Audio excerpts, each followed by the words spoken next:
A barbárie e a estupidez avançam em meio ao silêncio dos inocentes e dos que não são nada inocentes.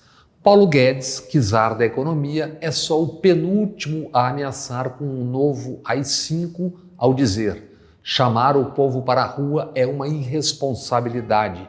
Não se assustem se alguém pedir um AI-5. O czar é o clássico liberal à brasileira, raras as exceções. Guedes arma para o dinheiro grande enquanto depena quem pouco ou nada tem.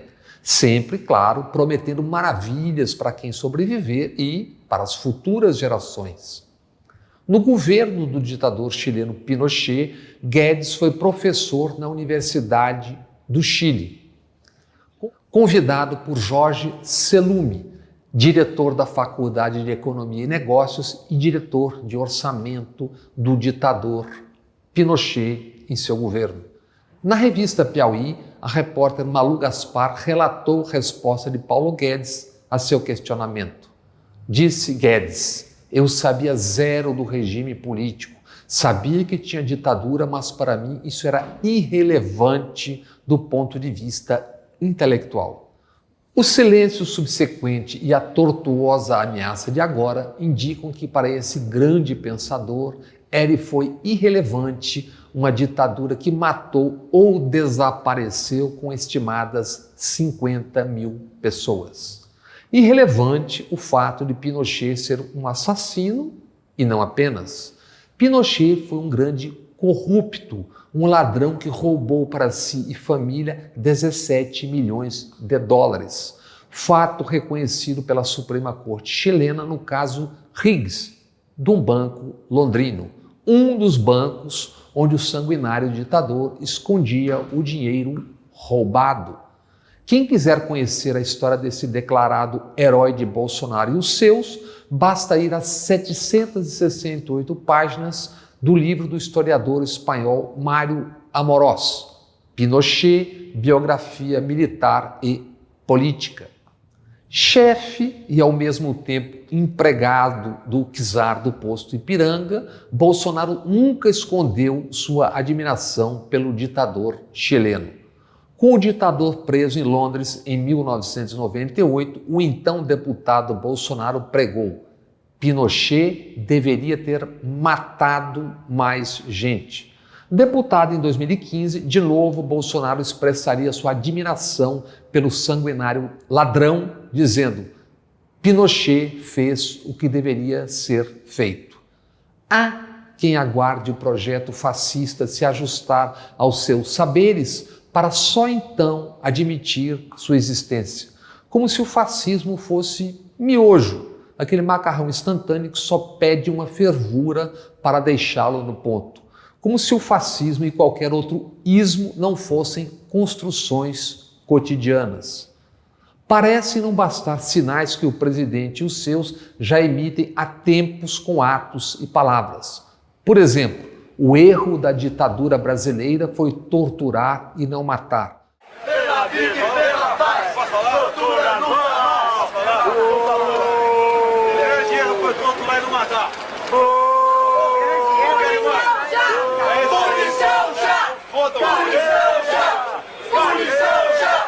Como se a ditadura brasileira não tivesse torturado, matado e feito desaparecer. Ou, sou capitão do exército, minha missão é matar. Ou, para chegarmos ao agora, Bolsonaro presidente buscando ampliar a garantia da lei e da ordem, a GLO, querendo um excludente de ilicitude, ou seja, uma licença para matar, uma autorização para militares matarem sem serem punidos. Para quem ainda não entendeu, recorde-se o dito por Bolsonaro em 2017. Alguns falam: você quer dar autorização para policial matar? Quero sim. Agora, o presidente Bolsonaro escancara quais são seus objetivos. Disse: se o Congresso nos der o que a gente está pedindo, a GLO, esse protesto vai ser simplesmente impedido de ser feito. No momento, inexistem protestos. O Brasil vive a mais absoluta apatia política nas ruas. mesmo com 70 milhões de pobres e miseráveis, mesmo com metade da população, 104 milhões de pessoas, vivendo com R$ 413 ou menos ao mês, mesmo com o czar dando tudo para quem já tem e tirando de quem nada ou quase nada tem, querendo taxar até desempregados, produtos da cesta básica e os custos de processos dos miseráveis contra o INSS. O Brasil vive uma quase incompreensível anomia diante da barbárie e de tudo mais que avança. E mesmo assim, Bolsonaro, filhos, generais e Paulo Guedes ameaçam com AI-5 e ditadura. Ameaçam por temer que pobres, miseráveis e irremediados despertem.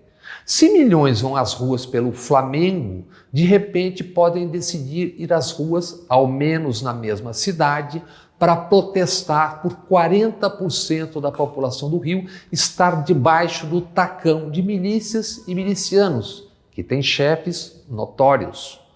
Ir para as ruas para protestar contra um prefeito medíocre, inepto, contra um governador que autoriza a matança por parte da polícia ao atiçá-la. A polícia do Rio matou 1.546 pessoas até outubro, um recorde que supera as 1.543 mortes por policiais em 2018. Uma polícia que mata 3.089 pessoas em menos de 2 anos. No Brasil, 6.160 mortos pelas polícias no ano passado. Entre janeiro e julho deste ano, só a polícia do Rio matou o dobro do que matou toda a polícia dos Estados Unidos durante todo o ano passado. E os Estados Unidos têm 19 vezes a mais a população do estado do Rio de Janeiro. Esse é um levantamento feito por Luigi Maza, Amanda Rossi e Renata Buono na revista Piauí. E segue o baile macabro.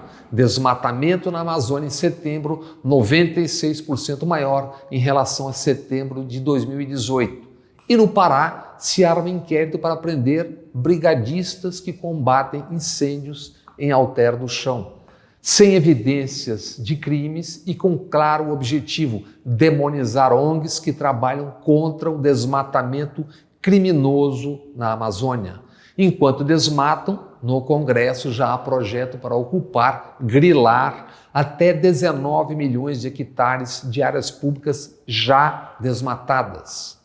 Nesse mesmo Pará, onde prendem brigadistas contra o fogo, o governo de Helder Barbalho mandou e a Assembleia aprovou em 33 dias projeto que facilita a grilagem de 21 milhões de hectares de terras públicas. E com tudo isso, o que quer o presidente Bolsonaro? Quer usar a Força Nacional na tal GLO, a garantia da lei e da ordem, para combater a invasão de terras. E na tal GLO, embutir a excludente de ilicitude, a licença para matar. Usar não contra invasões do agropop ou as criminosamente legalizadas pelos poderes, mas contra a ocupação de áreas improdutivas por parte de movimentos sociais como MST, MTST, etc. E Bolsonaro quer mais, usar a Força Nacional passando por cima da autonomia dos estados. Basta ele querer e mandar. O discurso é o mesmo que acaba de tornar Sérgio Camargo presidente da Fundação Palmares e Catiane Fátima Gouveia, nova secretária do Audiovisual no Ministério da Cidadania. Sérgio Camargo, negro, diz que, aspas, a escravidão foi benéfica para os descendentes dos africanos. Segundo o Globo, Camargo já escreveu ter vergonha e asco da negrada militante. Já Catiane é ligada à cúpula conservadora das Américas, ataca o cinema brasileiro por não seguir seus tacanhos valores ditos morais e cristãos e diz: não podemos permitir que projetos financiados pelo governo reforcem estereótipos negativos e desconstrua a imagem do Brasil. O que desconstrói a imagem do Brasil é a miséria, a desigualdade, a violência, a burrice. É o TRF4 ignorar e desafiar o Supremo Tribunal ao condenar e aumentar a pena de Lula no caso do sítio de Atibaia. Ignorar a decisão do Supremo de que delatados como Lula devem ser ouvidos depois dos delatores. O TRF4 age para desgastar o Supremo Tribunal, para atiçar parte da opinião pública contra o Supremo Tribunal. E isso exatamente na semana em que os ministros do Supremo, Lewandowski primeiro e Fachin depois, reagiram à fala de Guedes pelo AI-5. Lembraram à barbárie fascistoide a existência ainda de limites legais.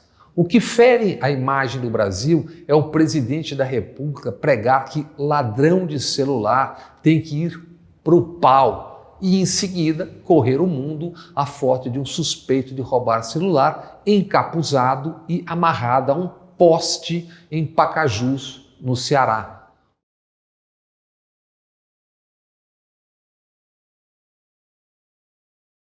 O que corrói a imagem do Brasil é o mundo ver imagens de indígenas exigindo que garimpeiros invasores deixem suas terras.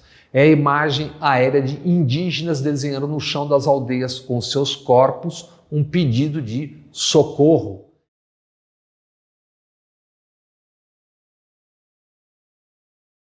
É o mundo ver tais imagens e saber do protesto de 116 lideranças indígenas de 26 regiões e 53 comunidades de todo o território.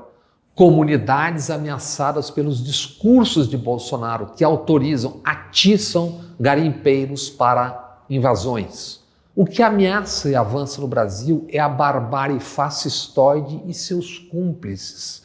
Cúmplices por ignorância, por ação ou por omissão oportunista ou covarde.